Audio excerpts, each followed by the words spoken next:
ဘုရားရှင်ဖြစ်ပွင့်တော်မူတယ်ပွင့်ခဲ့ပြီးတဲ့ဂင်္ဂဝါလူတဲစုမကမြတ်စွာဘုရားအဆူဆူလဲပရိစ္ဆသမုပ္ပါတရားကိုသိတယ်ဖြတ်တောက်တယ်မက်ဆိုင်ဖို့ဆိုင်ဖြစ်ပြီးဘုရားအဖြစ်ရယူကြတာပဲအရိယာပုဂ္ဂိုလ်အားလုံးလည်းပဲပရိစ္ဆသမုပ္ပါကိုနားလည်ပြီးမှမဉ္ဇဉ်ဘုံဉဏ်ပတ်ပြီးအရိယာအဖြစ်ကိုရောက်တာပဲအဲကြောင့်ပရိစ္ဆသမုပ္ပါကသိဖို့လိုတယ်ဒီနေရာမှာစကားတည်တည်ချာချာနားထောင်စေခြင်းတယ်ပရိစ္ဆသမုပ္ပါစဝိုင်းကိုသိမှကြွတန်းဝင်မှာလားလို့အဲ့လိုမေးရင်တော့ဘုရားရှင်လက်ထက်ကပရိစ္ဆသမုပ္ပါစဝိုင်းကပေါ်မှာမပေါ်သေးတာပရိစ္ဆသမုပ္ပါစဝိုင်းသိမှကြွတန်းဝင်မယ်ဆိုတဲ့စကားတော့ဒါမှားယွင်းပါလေပရိစ္ဆသမုပ္ပါစဝိုင်းဆိုတာကျေးဇူးတော်ရှင်မိုးကုတ်ဆရာတော်ဘုရားကြီးဆရာတော်ဘုရားရဲ့မတိုင်ခင်ကမိုင်းတိုင်ဆရာတော်ဘုရားကြီးတို့စတင်ပြီးဒီစဝိုင်းပုံစံရေးသားထားတာပါဘုရားရှင်လက်ထက်ကရှင်သာရိပုတ္တရာရှင်မမောက္ကလံကိုတော်မြတ်ကြွတန်းဝင်တဲ့ပုဂ္ဂိုလ်တွေလက်ထက်ပရိစ္ဆသမုပ္ပါစဝိုင်းကြီးမရှိသေးဘူး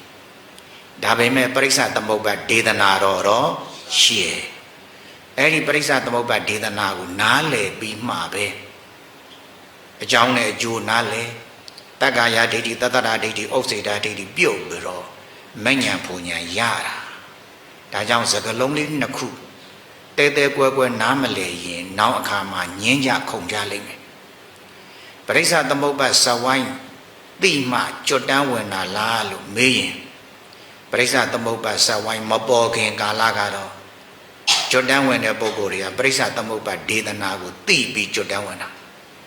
ဒါကြောင့်ဖြေရမှာကပရိစ္ဆသမုပ္ပါစဝိုင်းကိုပရိစ္ဆသမုပ္ပါဒေသနာတော်ကိုသိပြီးကြွတန်းဝင်တယ်လို့ဖြေရင်အဖြေမှန်ပရိစ္ဆသမုပ္ပါဒေသနာတော်ကိုသိပြီးဒါကြွတန်းဝင်တယ်ဆိုတာအမှန်ပဲဒါဖြင့်ပရိစ္ဆသမုပ္ပါဆိုတော့လည်းပဲအင်္ဂါ12ပါးကြီးသိရမှာလားဒီလိုတော့လည်းမဟုတ်ဘူးတချို့ကကျင်းဉာဏ်ကြီးတဲ့ပုဂ္ဂိုလ်ကြကျင်းနဲ့သိတာပေါ့ယေရမဟိတုပ္ပဘဝဆိုပြီးရှင်သာရိပုတ္တရာတို့ကြွကြတာပဲရှင်မောက္ကလံတို့သောတာပန်တည်ကြတာပဲဒါကသမုဒိယသစ္စာဒါကဒုက္ခသစ္စာဆိုလိုတဲ့သဘောကတော့သစ္စာနှစ်ခုခက်ချင်းချင်းနဲ့သိတာပဲတချို့ကြတော့လေအလဲအလတ်ကြမှာသိဝေသုံးဝါတို့ကာလာသုံးပြတို့တချို့ကြတော့လေအသေးစိတ်ကြမှာသိတယ်အင်္ဂါ12ပါးတို့တချို့ကဒီတက်ကိုပဲအသေးစိတ်ပြမှပဲဉာဏ်ထဲမှာရှင်းပြီးကြွတန်းဝင်တယ်ချင်းရ20တို့ဆိုတော့ဘုန်းကြီးပြောချင်တာပရိစ္ဆသမုပ္ပါဒေသနာကိုသိပြီးမှကြွတန်းဝင်တယ်နံပါတ်1အမှန်တရားကနံပါတ်2အမှန်တရားကအသေးစိတ်တယ်မဟုတ်ဘူးကိုဉာဏ်အားလျော်စွာဉာဏ်ကြည့်ရင်လည်းကျင်းချင်းနဲ့လည်းသိနိုင်တယ်တခါတလေကျတော့ဉာဏ်ကြီးပင်ကြီးညာတော့လေတရားနဲ့ပတ်သက်လို့လိုအင်စန္ဒကအသေးစိတ်သိခြင်းတဲ့ပုဂ္ဂိုလ်ကြတော့အသေးစိတ်သိမှကြွတန်းဝင်တယ်တနည်းနည်းနဲ့တော့သိဖို့တော့လိုတယ်ဒါပြင်ပရိစ္ဆသမုပ္ပါဒေသနာကိုလေ့လာဖို့မလိုဘူးလားအဲပရိစ္ဆသမုပ္ပါဒေသနာကိုလေ့လာတယ်ဆိုတော့ဘယ်ကျိုးငါလေ့လာတာလဲလို့မေးရင်နံပါတ်1ပရိစ္ဆသမုပ္ပါဒေသနာတော်ကိုလေ့လာတယ်လေ့လာတဲ့အခါမှာနံပါတ်1တက္ကာယဒိဋ္ဌိပြုတ်ဖို့အတွက်လေ့လာရတယ်နံပါတ်2တတ္တရာဒိဋ္ဌိဖြုတ်ဖို့အတွက်လေ့လာရတယ်နံပါတ်3ဥစ္စေတာဒိဋ္ဌိဖြုတ်ဖို့အတွက်လေ့လာရတယ်နံပါတ်4ဝိသိကိစ္စဆင်းသွားဖို့အတွက်ပရိစ္ဆသမုပ္ပါကိုလေ့လာရတယ်နံပါတ်5တန်တရားကြီးဟာအတော်ရှက်စရာကောင်းတယ်ညင်းငွေ့စရာကောင်းတယ်ကြောက်စရာကောင်းတယ်လို့တန်ဝေကရဖို့အတွက်ပရိစ္ဆသမုပ္ပါကိုလေ့လာရတယ်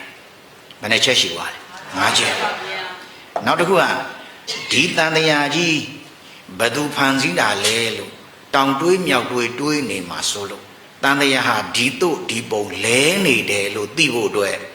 ပရိစ္ဆသမုပ္ပါကိုလေ့လာရတယ်အဲ့ဒီလဲနေတာကနေဖြတ်တောက်ဖို့အတွက်ကတော့ဘယ်သို့ဘယ်ပုံလုံးမှတန်တရားဆက်ရဟာဖြတ်တောက်မယ်လို့အကျင့်မှန်ကိုသိဖို့အတွက်လဲပရိစ္ဆသမုပ္ပါကိုလေ့လာရတယ်မဉ္ဇဉ်ဘုံဉာဏ်ကိုဉာဏ်အမြင်မဟုတ်ပေမဲ့ဩဒီလိုဆိုတာနဲ့ဒီလိုဒုက္ခတွေငြိမ်းသွားတာဟာ နိဗ္ဗာန်ပဲလို့နိဗ္ဗာန်ရဲ့သဘောတကံကိုတရားနာမှုနဲ့ကိုဉာဏ်ထဲမှာသဘောပေါက်ဖို့အတွက်လဲပရိစ္ဆသမုပ္ပါဒ်ကိုလေ့လာရတယ်။ဒါကြောင့်ပရိစ္ဆသမုပ္ပါဒ်ကိုလေ့လာတဲ့အခါအကျိုး၈မျိုးရဖို့အတွက်လေ့လာရတယ်။အကျိုးဘယ်နှမျိုး? လေ့လာပါလို့ပြောပေမဲ့ဘယ်အကျိုးငါလေ့လာတယ်လို့ကိုဉာဏ်နဲ့မရှင်းရင်လဲပရိစ္ဆသမုပ္ပါဒ်ကိုစိတ်ဝင်စားမှာမဟုတ်ဘူး။ဒါကြောင့်ပရိစ္ဆသမုပ္ပါဒ်ကအကျိုး၈မျိုးရှိတဲ့အတွက်ပရိစ္ဆသမုပ္ပါဒ်ကိုလေ့လာကြရတယ်။အဲ့လိုလေ့လာတဲ့အခါမှာလည်းပဲရှိရပုဂ္ဂိုလ်တွေကဉာဏ်လည်းကောင်းတမာတိလည်းကြည်သီလကလည်းခိုင်းလုံးနေတော့ပြောတဲ့စကားတွေကိုနားထဲမှာကြားပြီးတော့မမေ့ဘူးတော်တော်နဲ့မမေ့ဘူးဒါပေမဲ့ဒီခေတ်ဒီကာလကြတော့ပရိယေဒနာဝန်စာကြောင်းရတဲ့အလုပ်တွေကများလာတယ်ပစ္စည်းရတွေကပေါ်လာတဲ့အတွက်လိုချင်စိတ်တွေနဲ့အရှင်အပြိုင်တွေကများလာတယ်တနည်းအားဖြင့်ကိလေသာတွေရုပ်ဝတ္ထုပစ္စည်းထွန်းကားတယ်လို့ကိလေသာတွေလည်းထူးလာတော့ဉာဏ်တွေကအရင်လိုနားကကြားရယုံနဲ့မှတ်မိနိုင်စွမ်းမရှိတော့အဲ့လိုမှတ်မိနိုင်စွမ်းမရှိတဲ့အချိန်မှာပဲကျေးဇူးတော်ရှင်မောဂုတ်ဆရာတော်ဘုရားကြီးဟာပရိစ္ဆသမုပ္ပါဒ်နားလည်မှကြွမှာအဲ့လိုနားလည်အောင်ပြတဲ့နေရာမှာလဲပါဇက်ကဟောတဲ့အတန်လေထဲမှာပြမေ့လျော့သွားတဲ့အဖြစ်ကလွတ်အောင်လို့မျက်လုံးကလည်းပဲပရိစ္ဆသမုပ္ပါဒ်ဒေသနာကိုမြင်နေရရင်ပိုပြီးမှတ်မိနိုင်တယ်နားကလည်းပရိစ္ဆသမုပ္ပါဒ်ဒေသနာကိုကြားနေရရင်ပိုပြီးမှတ်မိနိုင်မယ်ဒီထက်ပိုပြီးမှတ်မိနိုင်ဖို့အတွက်မေးမယ်ပြန်ဖြေမယ်မေးမယ်ပြန်ဖြေမယ်စီဖို့ကြည်ပွေပြောတဲ့နီးအားဖြင့်လည်းပဲတထိုင်နဲ့ပရိစ္ဆသမုပ္ပါဒ်ကိုခေါင်းထဲရောက်သွားအောင်ပြသနိုင်လိမ့်မယ်အဲ့ဒီအကျိုးတွေမျောကိုပြီးတကလားဘုရားရှင်ကိုယ်တော်မြတ်နှုတ်တော်ကဟောခဲ့တဲ့ပရိစ္ဆသမုပ္ပါဒ်ဒေသနာတော်ကိုနောင်လာနောင်သားတွေမျက်လုံးထဲမှာကွက်ကွင်းလေးမြင်အောင်လို့ပရိစ္ဆသမုပ္ပါဒ်စဝိုင်းပုံတရံလေးနဲ့တီထွင်ရေးသားတော်မူတယ်ဒါမောဂုတ်ဆရာတော်ဘုရားလက်ထက်ကြပေါ်လာမောဂုတ်ဆရာတော်ဘုရားရှိရမိုင်းကန်ဆရာတော်ကြီးဆိုတာရှိတယ်မိုင်းကန်ဆရာတော်ကြီးလည်းပဲပရိစ္ဆသမုပ္ပါဒ်စဝိုင်းပုံတရံမျိုးရေးခဲ့တယ်ဒါပေမဲ့ပရိသတ်ကြားထဲမှာယောဂီတွေကြားထဲမှာထင်ရှားမဖြစ်ဘူးဆရာတော်ဘုရားကြီးလက်ထက်မှာဒါလေးဟာပို့ပြီးတော့ထင်ရှားလာတယ်ဒါကြောင့်ပရိစ္ဆသမုပ္ပါဒ်နားလည်မှကြွမှာပရိစ္ဆသမုပ္ပါဒ်ကိုအချိန်တိုတွင်နားလည်ဖို့အတွက်ဆရာတော်ဘုရားကြီးကပရိစ္ဆသမုပ္ပါဒ်စဝိုင်းကိုတီထွင်ရေးသားတာအဲ့ဒီရေးသားတဲ့စဝိုင်းဒေသနာတော်ကိုသိခြင်းအပြင်အကျိုးတရား၈ပါးရမယ်အကျိုးတရားဘယ်နှပါး? ၈ပါးပါနံပါတ်1အပယ်ရဲ့မျိုးစေ့ဖြစ်တဲ့တက္ကာယဒိဋ္ဌိစင်နိုင်တဲ့အစွမ်းရှိတယ်နံပါတ်2ကတန်တရားမှာလဲစေတတ်တဲ့တတ္တဒဒိဋ္ဌိဖယ်နိုင်တဲ့အစွမ်းရှိမယ်နံပါတ်3ကနေပြီးတော့သိရင်ပြတ်တာပဲလို့ဥစ္စေတဒိဋ္ဌိအယူနဲ့မိုက်ကန်းလုပ်ပြီးအပယ်၄ပါးကြတတ်တဲ့အပယ်၄ပါးကိုတွန်းပို့ဖို့အတွက်အင်အားကောင်းလာတဲ့ဥစ္စေတဒိဋ္ဌိဖယ်နိုင်စွမ်းရှိတယ်ဝိပဿနာလုပ်တဲ့အခါချီတုံချတုံဟုတ်သလားမဟုတ်သလားလို့တွေးဝေဖြစ်စေတတ်တဲ့ဝိသိကိစ္စကိုလည်းရှင်းတယ်ပရိစ္ဆသမုပ္ပါဒ်လေ့လာလိုက်တာနဲ့ဒီ၄မျိုးပါလာဒီ၄မျိုးတင်လားလို့မေးတော့မဟုတ်ဘူးတန်တရားကြီးဟာတအိုပြီးတအိုတဏှာပြီးတဏှာတသေးပြီးတသေးဖြစ်နေတယ်လို့ကိုယ်ဉာဏ်ထဲမှာရှင်းသွားအောင်လို့လဲပရိစ္ဆသမုပ္ပါဒ်ကဖော်ပြနိုင်စွမ်းရှိတယ်အဲ့တော့ဒါလေးနည်းနည်းကြည့်တန်တရားဆိုတာခန္ဓာအိမ်တွေထပ်ခါရခန္ဓာအိမ်တွေထပ်ခါရတယ်ဆိုတော့ဘယ်ခန္ဓာရခြေလေးချောင်းခန္ဓာရခြေနှစ်ချောင်းခန္ဓာရမွေးလာတာဇာတိပဲတဖြည်းဖြည်းအိုလာတာဇရာပဲသေတာဟာမရဏပဲကံရဲ့တတ္တိနဲ့နောက်ခန္ဓာရပြန်တော့ဇာတိရမစဘူးလားစပြီးတော့ဇရာပြီးတော့မရဏဒီသုံးခုပဲလဲနေတာအသွင်ရတော့အဆွဲပေါက်ခြင်းပေါက်မယ်နမောင်းပါခြင်းပါမယ်ဒါမှမဟုတ်ရင်လည်းပဲရေထဲမှာနေခြင်းနေမယ်မိုးပေါ်ပြန်ခြင်းပြန်မယ်ဒီသုံးမျိုးပဲလဲနေတာသုံးမျိုးလဲနေတဲ့အတွက်တန်တရားကိုတို့လက္ခဏာတင်တဲ့အခါလေးတောင်တို့တရိကံတို့နဲ့တင်လို့မကောင်းဘူးလဲနေပြီဆိုမှတော့လဲနေတဲ့အတိုင်းပဲ အဝိုင်းကလေးနဲ့ကျေးဇူးတော်ရှင်မိုးကုတ်ဆရာတော်ဘုရားတန်တရားကိုလက္ခဏာတင်လိုက်တယ်အပြာလေးနဲ့ဝိုင်းချလိုက်တယ်အဲ့တန်တရားတခွင်ကတန်တရားမှာကျင်လေတဲ့တတ္တဝါသူသူကိုကိုလှုပ်ခဲ့တဲ့အလုပ်တွေဟာဖြင့်တန်တရားကလွတ်မြောက်ကြောင်းအလုပ်မဟုတ်ဘဲနဲ့တန်တရားလဲစေတတ်တဲ့အလုပ်တွေကိုပဲထပ်ခါလုပ်တယ်ကိုကတော့တန်တရားလွတ်ချင်နေဆိုပြီးမကိုလှုပ်တဲ့အလုပ်တွေကမှန်မှန်ဘူးပေါ့မှန်မှန်တဲ့အတွက်တန်တရားမှာလှုပ်ခဲ့တဲ့အလုပ်တွေကိုဉာဏ်မျက်လုံးနဲ့ကြည့်ရင်မှန်းနေတာလားမှားနေတာတချို့ဘဝမှာအိုတယ်အိုလာတော့သားတွေသမီးတွေဘောတော့ဩဇာကမညောင်းတော့ဘူးမညောင်းတော့အိုတာမကောင်းဘူးဒါဖြင့်အိုတာလွတ်ကင်းအောင်ဘာလုပ်ရမလဲဆိုဟိုဆေးပေါ်မယ်ဒီဆေးပေါ်မယ်အင်းအိုင်ခမလက်ဖွဲ့တွေအားကိုးမယ်ဆိုတော့လမ်းစဉ်ကမှန်တာလားလွဲနေတာလွဲနေတော့ကြက်ချေပဲနဲ့ခတ်ချလိုက်တယ်ကြက်ချေခတ်ပြီးသားညာဘက်ကနေပြီးတော့တကတော့ညာဘက်မျက်လုံးလေးနဲ့တဲ့ကလေးကတစ်လို့မှတ်လိုက်တော့ညာဘက်ပါးလေးနဲ့တဲ့က2လို့မှတ်ဘယ်ဘက်ပါးလေးနဲ့တဲ့က3ဘယ်ဘက်မျက်လုံးနဲ့တဲ့က4ပရိစ္ဆာသမုပ္ပါကိုလေးလာမယ်ဆိုရင်လက်ရရေးလေးလာရတယ်လက်ရရေးဆိုတာညံထဲမှာမပေါက်ရင်နာယီလက်တန်တိုင်းလို့ပဲမှတ်လိုက်တော့အဲ့တော့တစ်ပြီးတော့2နေပြီးတော့3 4ဒီတိုင်းပဲလဲနေတယ်ဒါတော့လွန်လေပြီးတော့အတိတ်တွေကဒကာတို့တန်တန်မှာခန္ဓာတစ်မျိုးမျိုးရအသွင်တန်တန်ကိုတော့မကြည့်နဲ့တော့အသွင်တန်တန်ကြည့်မယ်ဆိုရင်ပြီးနိုင်စရာအကြောင်းမရှိဘူးသူကခြေနဲ့ချောင်းသူကခြေလေးချောင်းသူကခြေချောင်း6ချောင်းသူကခြေချောင်းမပါဘူးအသွင်ကိုကြည့်နေမပြီးဘူးဒါပေမဲ့သေချာတာကတော့ဘယ်အသွင်တန်တန်ရှိတဲ့ခန္ဓာပဲရရင်ထဲကနေပြီးတကလားနောက်ဘဝဒီဘဝမကောင်းဘူးနောက်ဘဝရရင်ကောင်းမှာပဲဆိုပြီးနောက်ဘဝနောင်ခန္ဓာကောင်းတယ်လို့မထင်ဘူးလားနောက်ဘဝနောင်ခန္ဓာလဲအိုနာတိလွတ်သလားမလွတ်ရင်ဒုက္ခသစ္စာပဲဒုက္ခသစ္စာကောင်းတယ်လို့ထင်ကြတဲ့ကအမှန်ကိုသိတာလားမသိတာမသိတာကအဝိဇ္ဇာဆိုတော့အဲ့အဝိဇ္ဇာဖုံးတဲ့အတွက်နောက်ဘဝကောင်းခြင်းလို့တို့လှူအောင်မယ်ကွာတန်းအောင်မယ်ကွာနောက်ဘဝသက်ရှိခြင်းလို့အာသီလာလေးဆောက်အောင်မယ်ကွာကောင်းတဲ့ဘက်ကပုံညာပြီးသင်္ခါရလို့ခေါ်တယ်တခါလေးကျနောက်ဘဝဆိုတာမမြင်ရပါဘူးကွာဒီဘဝစားဖို့တောက်ရဖို့အရေးကြီးတယ်ဒီဘဝကောင်းကောင်းမွန်မွန်တိုက်တဲ့နေရရင်ကောင်းမှာပဲကအဝိဇ္ဇာတိုင်းတဲ့နေရဖို့ခိုးတဲ့ခိုးမှာပဲဝှက်တဲ့ဝှက်မှာပဲဆိုလှုပ်လိုက်တာကသင်္ခါရအပုံညာပြီးသင်္ခါရတွေမလုပ်ဘူးလားအဝိဇ္ဇာပစ္စယသင်္ခါရလှုပ်ချင်လို့လှုပ်တာလားအဝိဇ္ဇာကြောင့်လှုပ်ရတာလားဒါပြန်အဝိဇ္ဇာကအကြောင်းသင်္ခါရကသင်္ခါရပစ္စယခန္ဓာ5ပါး45မိနစ်နဲ့ပြီးအောင်ပြောမှာသင်္ခါရပစ္စယခန္ဓာဘယ်နှပါးခုတရားနာနေတဲ့ခန္ဓာ5ပါးယောက်ျားလေးပြောမိန်းကလေးပြောကြားထိုင်ဒူးနဲ့ဖြာနဲ့ထိနေတဲ့အတွက်နာတဲ့သဘောမခံစားဘူးလားခံစားတာပါတယ်လို့ဝေဒနာအဲ့ဒီဝေဒနာဟာကံမကောင်းလို့ဖြစ်တာလားဒါမှမဟုတ်ရင်နတ်ဆိုးဖန်ဆင်းလို့ဖြစ်တာဟုတ်ရဲ့လား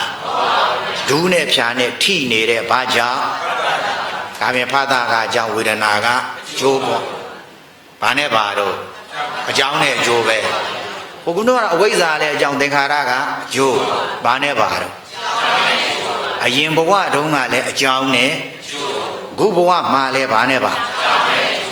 ဒီဘက်ကဖသဆိုတာကကိုယ်တဏ္ဍာရှိနေတာအခန္ဓာလို့ခေါ်တယ်အခန္ဓာကိုအာယရဏ6ပါးလို့လည်းပြောတယ်အပြင်ကလာတာကိုအပြင်အာယရဏ6ပါးအတိုက်ဓာတ်လို့ဆိုတယ်အဲ့တော့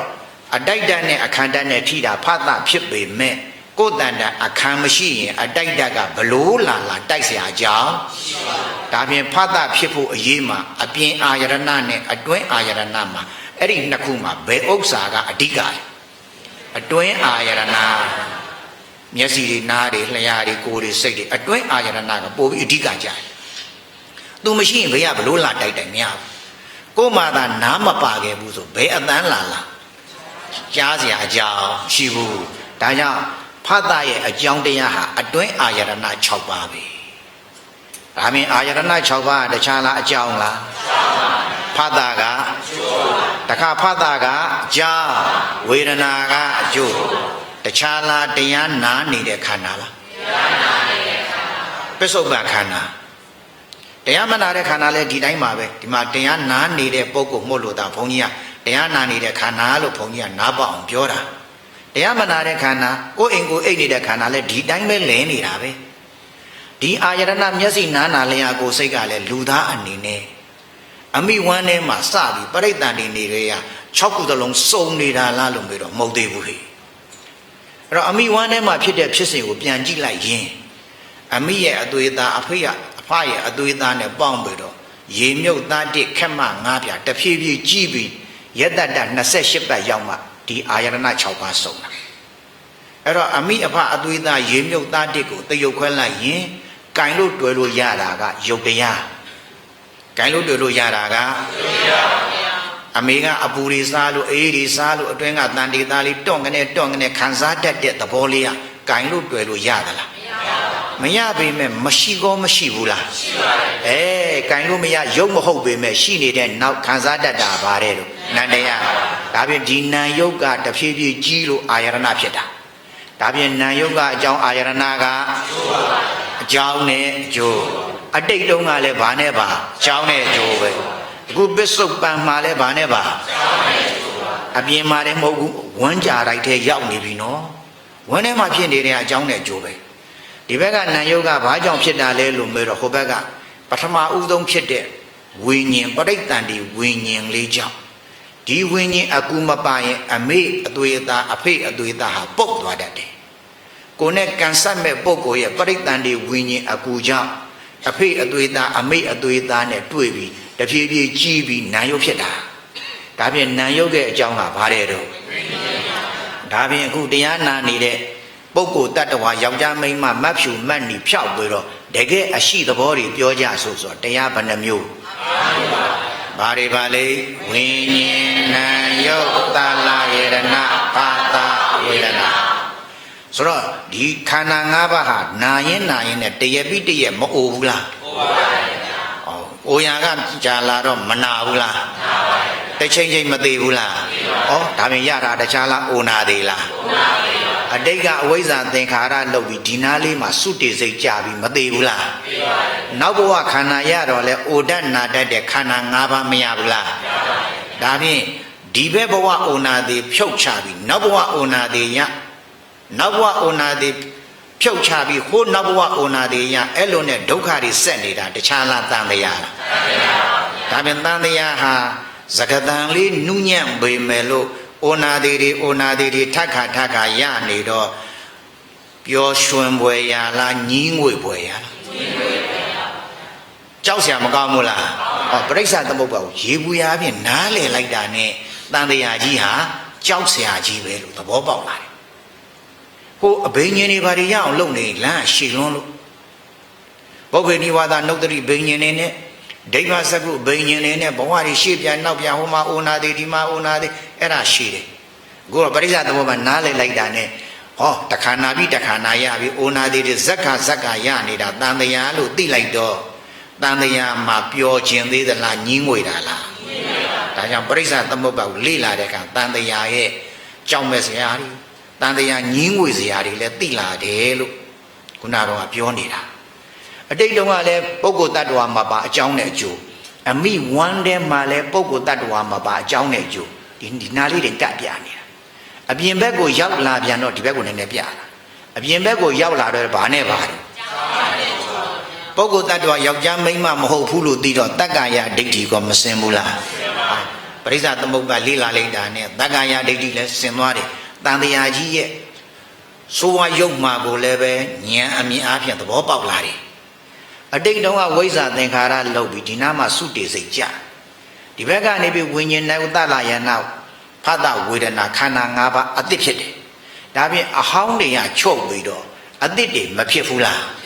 ဒါဖြင့်အဟောင်းတွေကမြဲတယ်လို့ပြောလို့ဆိုတော့တတ္တရဒိဋ္ဌိလည်းဘယ်နဲ့တော့စင်တာပေါ့အေးသူပြက်ပေမဲ့ဒီဘက်ခန္ဓာ၅ပါးအသစ်ဖြစ်တယ်လို့သိတော့ပြက်ပြီးရင်ဘာမှမဖြစ်ဘူးလို့ဒုံတိပြတ်တတ်ယူလို့ရသေးလားဒါပြင်ဥက္စေတာဒိဋ္ဌိလည်းစင်တာပေါ့ဒီခန္ဓာ၅ပါးဟာသာဝရဘုရားသခင်ကဖန်ဆင်းတာလားအဝိဇ္ဇာနဲ့သင်္ခါရကြောင့်အကြောင်းပေါ်မှာဉာဏ်ရှင်းတော့ဝိသိကိစ္စကိုမစင်ဘူးလားစင်ပါတယ်ပရိစ္ဆာသမုပ္ပါကိုနားလည်လိုက်တာနဲ့တက္ကာယဒိဋ္ဌိတတ္တရဒိဋ္ဌိဥက္စေတာဒိဋ္ဌိဝိသိကိစ္စတန်တရားရဲ့ကြောင့်မဲ့ဖွယ်ကောင်းပုံတွေ၅ချက်သိပါပြီပ ယ်နဲ့ချက်သိသွားတယ်အေးတခါနာပြီးတခါနာရနေတာဘာကြောင့်လဲလို့သိချင်လဲပရိစ္ဆသမုပ္ပါကိုလေ့လာရတာပဲဟုတ်ပြီဒီခန္ဓာ၅ပါးကြီးဒီခန္ဓာ၅ပါးကြီးကိုဒီမှာဝိပဿနာအလုံးများမလုံးမိဘူးဆိုရင်ရထားတဲ့ခန္ဓာကိုခင်နဲ့မင်နဲ့ဘယ်သူတော့တဏှာလေးရင်ထဲမှာမဖြစ်ဘူးလားဖြစ်ပါဘူးတဏှာကြီးတော့ဆွဲလန်းတာကဘာတော့ဥပါဒံဆွဲလန်းတဲ့အရာကိုမရအောင်သင့်သည်ဖြစ်စေမသင့်သည်ဖြစ်စေတရားသည်ဖြစ်စေမတရားသည်ဖြစ်စေကြံစီကြိုးကုပ်အားထုတ်လိုက်တာကကမ္မဘဝလည်းလောက်တော့ကံရဲ့အကျိုးပေးတိုင်းနောင်ခန္ဓာမရဘူးလားဒါဖြင့်တခန္ဓာပြီးတခန္ဓာရနေတာသာဝရဘုရားသခင်ကစီရင်ချက်ချတာဟုတ်ရဲ့လားဟုတ်ပါဘူးဗျာပရိစ္ဆသမုပ္ပါဘာဖြစ်လို့လဲနေလို့ဒါဖြင့်လဲနေရင်အိုနာတိမလွတ်တဲ့လမ်းလို့ကောမသိဘူးလားသိပါဘူးပရိစ္ဆသမုပ္ပါကိုလေ့လာလိုက်တဲ့အခါအိုနာတိတွေထပ်ခါရနေတာပရိစ္ဆသမုပ္ပါဘာဖြစ်လို့လဲလို့ဒါဖြင့်ပြောင်းပြန်လိုက်တယ်ပရိစ္ဆသမုပ္ပါလဲရင်အိုနာတိမလွတ်ဘူးအိုနာတိလွတ်ချင်ရင်ပရိစ္ဆသမုပ္ပါဘာလုံးအောင်ဖြတ်ခွေးလုံးနွားလို့ကျင့်စရာလိုသလားလိုပါရေကြီးပဲတောက်နေစရာကိုလိုသလားပရိစ္ဆသမုပ္ပါကိုဘာလုံးအောင်ဖြတ်ရမယ်ဆိုတော့ပရိစ္ဆသမုပ္ပါဖြတ်တာဟာလည်းလျင်အိုနာတိလွတ်တဲ့လမ်းစဉ်အမှန်လို့လည်းပဲနဲ့တော့သိလာတယ်ကျင့်နေစီမရောက်သေးဘူးပရိစ္ဆသမုပ္ပါနားလေလိုက်တာနဲ့ကိုပဲလွတ်ရလွတ်ကြောင်းကဒါဖြတ်မှရမှာပဲလို့သဘောကဘယ်နဲ့တော့ပေါက်လာတယ်ခုဘုန်းကြီးပြောတာရှင်းရလားမသိဘူးတက္ကရာဒိဋ္ဌိလည်းပြုတ်သွားတယ်တတ္တရဒိဋ္ဌိလည်းပြုတ်သွားတယ်ဥစ္စေတဒိဋ္ဌိလည်းပြုတ်သွားတယ်ဝိသိကိစ္စလည်းဆင်သွားတယ်တန်တရားကြီးကိုနောက်ဘဝဆိုမမျော်လင့်တော့ညင်းငွေစရာကြီးကြောက်စရာကြီးလို့လည်းပဲသိလာတယ်ဟောတယ်လို့လဲနေရင်နောက်အိုနာတိရမှာပဲကွာဒါလည်းသဘောပေါက်လာတယ်အိုနာတိလွတ်ချင်ရင်တောင်အီစဉ်းစားနေစရာမလိုဘူးပရိစ္ဆသမုပ္ပါကိုဘာလို့ဖြတ်ရမှာအဲ့လိုဖြတ်ရမယ်ဆိုတော့ဟောဘက်ကနေဝေဒနာလေးပေါ်လာတယ်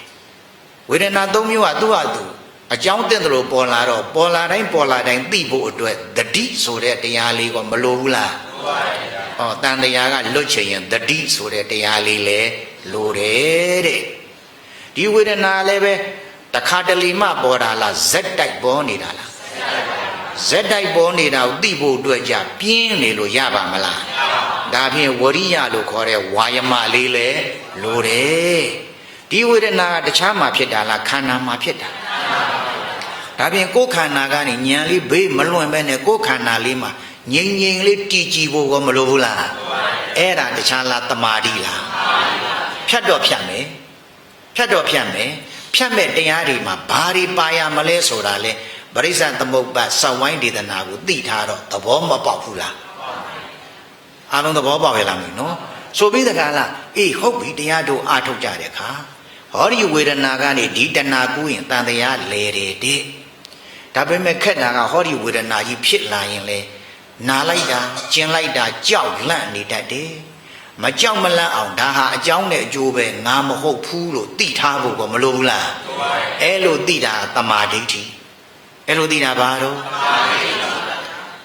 ကိုလိုပဲကိုခန္ဓာလဲဒီလိုဖြစ်ပြီးပြက်နေတော့တပါးသောခန္ဓာလဲဒီလိုပဲဖြစ်ပြီးပြက်နေတယ်လို့သိတော့တပါးသောခန္ဓာကိုခင်လုံးမင်လုံးတန်ရောစဉ်လုံးနေလာသေးလားအဲ့လိုကြည်ပြန့်ပြန်ကြီးစဉ်းစားသိလိုက်တာကတမာသင်္ကပ္ပဘာသင်္ကပ္ပဒါဖြင့်တန်တရားစခန်းဖြတ်ခြင်းနဲ့ဆိုရင်အ ਨੇ ဆုံးပါရမယ်တရားဘယ်နှမျိုးမဲ့ခင်၅မျိုးပါရမယ်ကျင့်တဲ့စီမရောက်သေးဘူးနော်ဒီပရိစ္ဆသမုပ္ပါကိုသိနေယုံနဲ့ကိုဒီချက်တွေပါရမယ်လို့ဉာဏ်ကသိလာတာပဲရှင်းကြရလားအဲ့လိုနဲ့သိလာပြီးနိဗ္ဗာန်ဆိုတာလည်းပဲအဖေလည်းမရောက်ဘူးအမေလည်းမရောက်ဘူးဆိုတော့နိဗ္ဗာန်အကြောင်းပြောကြတဲ့အခါတော်ကြီးကိုပဲချွေးထွက်တန်ယူကြအောင်ပြောယူကပရိစ္ဆသမုပ္ပါနားလေတဲ့ပုဂ္ဂိုလ်များကြတော့မင်းဘယ်ဘဝရနေတဲ့ခန္ဓာကြီးရှိတယ်အဲ့ဒီခန္ဓာကြီးကိုလေဟောဒီမှာဇရာမိဗျာတိမိတွေကလောင်းနေတာလောဘမိဒေါသမိဒီခန္ဓာကြီးလောင်းနေတာဒါကြောင့်ဒီခန္ဓာကြီးကလောင်စာကြီးနဲ့တူတယ်ဒီခန္ဓာကြီးကဘာနဲ့တူတရားမရှိတဲ့အခါဖြစ်တတ်တဲ့ဒီဘက်ကတဏှာဥပါဒံကာမဘဝလောဘဒေါသမောဟတွေပေါ့ဗျာအဲ့ဒါတခြားလားကိလေသာတွေလားကိလေသာတွေကဘာနဲ့တူမီးနဲ့တူတယ် လောင်စာနဲ့မီးဘဝဆိုတာဘာနဲ့ပါလောင်စာနဲ့မီးပါဗျာအဲပရိစ္ဆသမုပ္ပါဖြတ်လိုက်တော့ဟောနောင်ခန္ဓာရသေးလားမရပါဘူးလောင်စာပဲနဲ့တော့သိမ့်ပြီလောင်စာမသိမ့်ဘူးလားသိမ့်ပါလောင်စာရှိမှမီးရလောင်တာနော်ဒါဖြင့်နောက်ဘဝလောင်စာသိမ့်တော့နောက်ဘဝမီးလောင်သေးလားလောင်စာလဲသိမီးလဲငြိမ်းတာဟာနိဗ္ဗာန်ပဲနိဗ္ဗာန်ကိုမဉ္ဇဉ်ဘုံဉာဏ်နဲ့မြင်တာမဟုတ်ပရိစ္ဆသမုပ္ပါနားလေတာလို့နိဗ္ဗာန်ဆိုတာဒီလိုသဘောတကံကိုလို့အကျမ်းပြင်းအားဖြင့်သဘောမပေါက်ဘူးလားဒါဖြင့်ပရိစ္ဆသမုပ္ပါကိုလေ့လာတဲ့အခါအကျိုးအာနိသင်10မျိုးရှိတယ်လို့မှတ်ပါဘယ်နှမျိုး10မျိုးပါအပေရဲ့ရေတောက်မြစ်ဖြစ်တဲ့တက္ကာယဒိဋ္ဌိကိုဖြုတ်နိုင်စွမ်းရှိတယ်ဘာကိုဖြုတ်နိုင်စွမ်းတက္ကာယဒိဋ္ဌိဘုန်းကြီးကပြောတာကအပေရဲ့ရေတောက်မြစ်ဖြစ်တဲ့တက္ကာယဒိဋ္ဌိကိုဖြုတ်နိုင်စွမ်းရှိတယ်နံပါတ်2ကသံတရားလဲတာပေါ့နောက်ဘဝနောက်ခန္ဓာနဲ့မြဲနေတယ်ဆိုတော့နောက်ဘဝမျှော်ကိုတော့တန်တရားပဲနဲ့တော့လဲရောတန်တရားကိုလဲစီတတ်တဲ့အရင်အမြင့်နဲ့တူတဲ့တတ္တရဒိဋ္ဌိကိုလည်းဖြုတ်နိုင်စွမ်းရှိတယ်နောက်တစ်ခုကသေပြီးပြတ်တာပဲကွာဒီဘဝစားဖို့ပဲရေးကြည့်တယ်ကောင်းတာမကောင်းတာတွေထားမနေနဲ့ကွာဆိုပြီးတကလားဥစ္စေတဒိဋ္ဌိကြောင့်သီလမလုံရင်အပေကြတတ်တယ်ဒါဖြင့်အပေကြဖို့အရေးမှာဥစ္စေတဒိဋ္ဌိကအရင်အမြင့်ဖြစ်နေတယ်အဲ့တော့ပရိစ္ဆသမုပ္ပါလေ့လာလိုက်တဲ့အခါပြည့်ပြီးနောက်ခန္ဓာရတယ်နောက်ခန္ဓာဖြစ်တယ်လို့သိလိုက်တော့အပေလေးပါးကိုကြစီတဖို့တွန်းအားဖြစ်တဲ့ဥစ္စေတဒိဋ္ဌိကိုမစင်ဘူးလားဒီခန္ဓာရတာဒီအကြောင်းကြောင့်နောက်ခန္ဓာရတာဒီအကြောင်းကြောင့်အကြောင်းပေါ်မှာဉာဏ်ရှင်းဉာဏ်တော့လဲတန်တရားဝစီကိစ္စကဘယ်နဲ့စင်တယ်တန်တရားဆိုတာတခန္ဓာပြီးတခန္ဓာရနေတာဩနာတိတိထက်ကရနေတာလွန်စွာကြောက်စရာကောင်းတယ်လို့သိတဲ့အတွက်တန်တရားကမငြင်းငွေဘူးလားငြင်းငွေတယ်ဒီတန်တရားလဲနေတာဟာဘယ်ထာဝရဘုရားသခင်ကမှတွန်းအားပေးအမိန်ပေးလို့လဲနေတာမဟုတ်ဘူးပရိစ္ဆသမုပ္ပါဆက်နေလို့တန်တရားပဲနဲ့တော့လဲနေတာလို့တန်တရားလဲချောင်းကောမသိဘူးလားဒီပရိစ္ဆသမုပ္ပါကိုဖြတ်တောက်ရင်ဒါတန်တရားကလွတ်တယ်လို့လည်းပဲလွတ်လန်းကိုမသိဘူးလားခွေးလိုနွားလိုကျင့်နေစရာလိုသလားပင်ပန်းကြီးခန္ဓာကိုညှဉ်းပန်းနှိပ်စက်တဲ့သဘောနဲ့ကျင့်နေစရာကိုလိုသလားပရိစ္ဆသမုပ္ပါဖြတ်တောက်ဖို့ဒီအကျင့်လေးကျင့်လိုက်ရင်ဖြင့်ဒါတန်တရားကလွတ်တာပဲလို့ကမသိဘူးလားနိဗ္ဗာန်ဆိုတာလဲဘာမှမရှိတဲ့နေရာနိဗ္ဗာန်လို့ပြောလို့ရရလားဘာမှမရှိဘူးလို့ပြောရင်ဘာမှမလိုချင်ဘူးဖြစ်သွားလိမ့်မယ်တကယ်တော့နိဗ္ဗာန်ဆိုတာခန္ဓာသိမ့်ပြီးတော့ကိလေသာမီးတွေပဲနဲ့တော့ငြိမ်းတာလောင်စာသိမ့်မီးငြိမ်းတာနိဗ္ဗာန်ပဲလို့သိလိုက်တဲ့အတွက်လဲနိဗ္ဗာန်ကိုမြတ်နိုးနဲ့လိုလားတောင့်တတဲ့စန္ဒတွေကိုယ့်ရင်ထဲမှာဖြစ်စေတယ်ဒါဘာကိုလေ့လာလို့ပရိစ္ဆသမုပ္ပါကိုလေ့လာလို့ဒါပရိစ္ဆသမုပ္ပါကိုလေ့လာတဲ့အစွမ်းအဖြစ်ဒကာဒကာမတို့ကိုယ်တန်တာမှာအကျိုးအာနိသင်10မျိုးရတယ်လို့နားလည်ပြီးပရိစ္ဆသမုပ္ပါကိုလေ့လာဖို့လိုတယ်လို့မှတ်ပါရှင်းရရဲ့လားဒါဖြင့်ဒီ45မိနစ်အတွင်းနဲ့တို့တက်တော့ရိုက်ပြီးပြောတယ်ပရိစ္ဆသမုပ္ပါသိမှချွတ်တန်းဝင်တယ်ဒါကိုဘသူကမေးဒီတိုင်းပဲရဲရဲဝံ့ဝံ့ဖြေပါကိုပြောတဲ့စကားလွန်ပြီးတော့ပရိစ္ဆသမုပ္ပါဆက်ဝိုင်းသိမှချွတ်တန်းဝင်တယ်ဆိုရင်တော့အဲ့ဒါမှားသွားလိမ့်မယ်ရဲတာပြောပရိစ္ဆသမုပ္ပါသိမှချွတ်တန်းဝင်မယ်ပရိစ္ဆသမုပ္ပါသိမှအကြောင်းကျိုးနားလည်မှာလေအကြောင်းကျိုးနားလည်မှဉာဏ်စဉ်တက်ထားတဲ့ပုဂ္ဂိုလ်တွေသိလိမ့်မယ်ပစ္စယပရိက္ခဉာဏ်ရမှာအကြောင်းကျိုးနားလည်မှတန်တရားဝိသိကိစ္စဆင်ပြီးပထမမဲ့ရမှာပထမမဲ့ကိုတားတာလဲတန်တရားဝိသိကိစ္စပစ္စယပရိက္ခဉာဏ်မရတာလဲအဲ့ဒီဝိသိကိစ္စအဲ့တော့အဲ့ဒီဉာဏ်တွေရပြီးအဲ့လိုမဲ့ဉာဏ်ဘုံဉာဏ်ရဖို့အတွက်ဆိုရင်တန်တရားကင်းဖို့အတွက်ပရိစ္ဆသမုပ္ပါကိုကျင့်ဖြစ်ဖြစ်ကျဲဖြစ်သိကိုဘယ်နဲ့တော့သိရမယ်အကျဲကြီးသိမှရင်မဟုတ်ဘူးနော်အင်္ဂါ၈ပါးသလုံးအသွယ်၈သွယ်သလုံးသိမှမဟုတ်ဘူးနော်ကိုကြိုက်တယ်တသွယ်ကြိုက်တယ်အဲ့တသွယ်ကောင်းကောင်းနားလည်ပြီဆိုရင်ရတယ်အရေးကြီးတာကသိဖို့တော့လိုတယ်ရှင်းကြရလားမသိဘူးနော်စဝိုင်းလို့ပြောတာမဟုတ်ဘူးနော်ဒါပေမဲ့စဝိုင်းကိုပေါ်လာတဲ့အခါကျတော့လဲနောင်လာနောင်သားတွေပရိစ္ဆသမုပ္ပါဒေသနာကိုလေ့လာတဲ့အခါမလွယ်ဘူးလားမမှတ်မိဘူးလားအတိတ်တုန်းကလုပ်ခဲ့တာဘာနဲ့ပါကြည် အဲ့ဒါပဲကြည့်ဘုန်းကြီးကဒုံးမထောက်ဘူးဘာလို့တခါတော့နှုတ်တဲ့ဖြေနိုင်တယ်လဲလို့မေးတော့ဟောစောင်းဝိုင်းကြီးကြည့်ဖြေတာစောင်းဝိုင်းကြီးသိထားတဲ့အတွက်မျက်လုံးနဲ့လည်းကြည့်ပြီးတော့ဖြေလိုက်တဲ့အခါမေးပါဖြေပါမေးပါဖြေပါများတော့ခေါင်းထဲမှာနှုတ်တဲ့ဘက်နဲ့တော့ရတော့ဒါမြတ်စောင်းဝိုင်းဒေသနာဟာလည်းပဲသာသနာတော်အတွက်အကျိုးမများဘူးလားများသလားများတယ်နော်ရှင်းရလားမသိဘူးနော်ဒါပေမဲ့အဲ့စောင်းဝိုင်းဒေသနာလေ့လာဖို့တော့လိုတယ်လေ့လာတဲ့နေရာမှာလည်းသူများကလေ့လာပါပြောလို့အောက်ဤပြီးလေ့လာနေရရင်ခေါင်းနဲ့ဆွဲဆွဲမြဲမြဲမဖြစ်ဘူးဒါကတော့ပြိဿသမုပ္ပါဒ်လေ့လာလိုက်တဲ့အတွက်အာနိသင်10မျိုးရမယ်အာနိသင်ဘယ်နှမျိုး10မျိုးပါပုဂ္ဂိုလ်တ attva ယောက်ျားမိန်းမငါသူလို့ထင်တဲ့တက္ကာယဒိဋ္ဌိဖြုတ်နိုင်စွာရှိတယ်ခိုင်နေမြဲလို့ထင်တဲ့တတ္တဒဒိဋ္ဌိဖြုတ်နိုင်စွာရှိတယ်ပြက်ပြီးရင်ဘာမှမဖြစ်ဘူးကွာဥက္စေဒဒိဋ္ဌိဖြုတ်နိုင်စွာရှိတယ်ဤအကြောင်းကြောင့်ဤအကျိုးဖြစ်တယ်လို့သိလိုက်တော့သာဝရဘုရားသခင်လိုဟိုကလိုဒီကလိုနဲ့ကိုယ့်ရင်ထဲမှာဘလုံးပထွေးနဲ့တန်တရားဝစီကိစ္စလည်းရှင်းနိုင်စွာရှိတယ်တန်တရားဆိုတဲ့သဘောဟာတအိုပြီးတအိုတဏပြီးတဏတသေးပြီးတသေးလွန်စွာဆင်းရဲတဲ့သဘောတကံပါလားလို့တန်တရားကြီးကိုလည်းယွန်မုံညီးငွေလွတ်မြောက်လို့တဲ့ဆန္ဒတွေဖြစ်လာလိမ့်မယ်အချိန်တိုလို့တိတ်မပြောနိုင်လို့ရှင်းကြရဲ့လားပရိစ္ဆသမုပ္ပါဒ်လဲတာဟာအလိုအလျောက်ကြီးဖြစ်ချင်တယ်လို့ဗျံပါရာဖြစ်နေတာမဟုတ်ဘူးတန်တရားကြီးလဲနေတာဒီအကြောင်းဒီအကျိုးတွေလဲနေလို့ပရိစ္ဆသမုပ္ပါဒ်ဖြတ်တောက်နိုင်စွမ်းမရှိလို့တန်တရားလဲနေတာလို့လည်းသိလာတယ်ရှင်းကြရဲ့လားပရိစ္ဆသမုပ္ပါဒ်ကိုဖြတ်တောက်တဲ့နီးတန်တရားကလွတ်မြောက်တဲ့နီးအဲ့ဒီနီးကလည်းခွေးလိုနွားလိုကျင့်နေစရာမလိုပရိစ္ဆသမုပ္ပါဒ်ဖြတ်လိုက်ရင်တန်တရားကလွတ်တာပဲလို့အကျင့်စစ်အကျင့်မှန်တွေကိုလည်းပဲသဘောပေါက်လာတယ်အကျင့်စစ်အကျင့်မှန်တွေကိုလည်းပဲနဲ့တော့ခွေးလိုနွားလိုကျင့်စရာလိုသလားဟိုဝေဒနာနဲ့တဏှာမကူအောင်ကျင့်နိုင်ရင်ဒီဘက်ကတဏှာဥပါဒံချုပ်တဏှာဥပါဒံအကြောင်းတွေချုပ်ရင်နောင်ဇာတိစရာမရဇာတိစရာမရဏမရရင်ဒုက္ခလက်ကဘယ်နဲ့တော့လွတ်ပြီအဲ့လိုလေးသိလိုက်တဲ့အတွက်အကျင့်မှားတော့အကျင့်မှားသေးလားမမှားတော့အကျင့်မမားယုံနဲ့မှာနိဗ္ဗာန်ဆိုတာကွာရွှေဘုံရွှေနန်းကြီးတို့တယောက်သောပုဂ္ဂိုလ်ကပြောတယ်တယောက်သောပုဂ္ဂိုလ်ကနိဗ္ဗာန်ဆိုတာဘာမှမရှိဘူးလို့ဆိုခြင်းဆိုမယ်သူတို့စကားတွေနားယောင်မနေနဲ့ပရိစ္ဆသမုပ္ပါဒ်လေ့လာလိုက်တဲ့အခါနိဗ္ဗာန်ဆိုတာတခြားမဟုတ်လောင်စာသိမ့်ပြီးမိငိမ့်တာဘာငိမ့်ပြီးဘာငိမ့်တာလောင်စာသိမ့်ပြီးမိငိမ့်တာအဲ့လိုသိလိုက်တော့နိဗ္ဗာန်ရဲ့အရသာကိုမဉ္ဇဉ်ဘုံဉဏ်နဲ့မြင်ပြီးသိတာမဟုတ်တော့လည်းပဲတရားနာပြီးတော့ပရိစ္ဆသမုပ္ပါဒ်တရားနားလည်ပြီးတော့လောင်စာသိမ့်မိငိမ့်တာနိဗ္ဗာန်ပဲဆိုနိဗ္ဗာန်ကိုဘာမှမဟုတ်ဘူးဆိုပြီးပေါ့လေးနေသေးလားတကယ်ကိုလိုလားတဲ့စန္ဒတွေတပွားပွားမဖြစ်ဘူးလားအဲ့လိုဖြစ်လာတဲ့အတွက်အာနိသင်ဘယ်နှမျိုး